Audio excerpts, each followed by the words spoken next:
देगावच्या 90% लोकांचा त्या ठिकाणी विरोध होता की आम्हाला ही शेती आम्हाला पाहिजे, आमची एवढीच जमीन आहे. त्यामुळे त्यांनी विरोध केला होता. तो विषय सभागृहात मी मांडला होता. तो MIDCला विरोध म्हणून नव्हता, तर तो तिथल्या जनतेच्या असलेल्या विषयासंदर्भातून होता.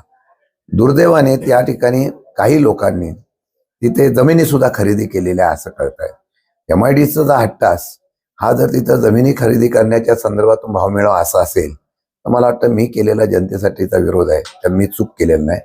मग तसं जर असेल तर आत्ता सुद्धा जास्त लांब मी म्हणत नाही, मी मागेही तुम्हाला म्हणालो होतो की सातारा MIDC मध्ये आता औद्योगिकरणाच्या पेक्षा त्या ठिकाणी वसाहतीकरणाचा प्रयत्न होतो.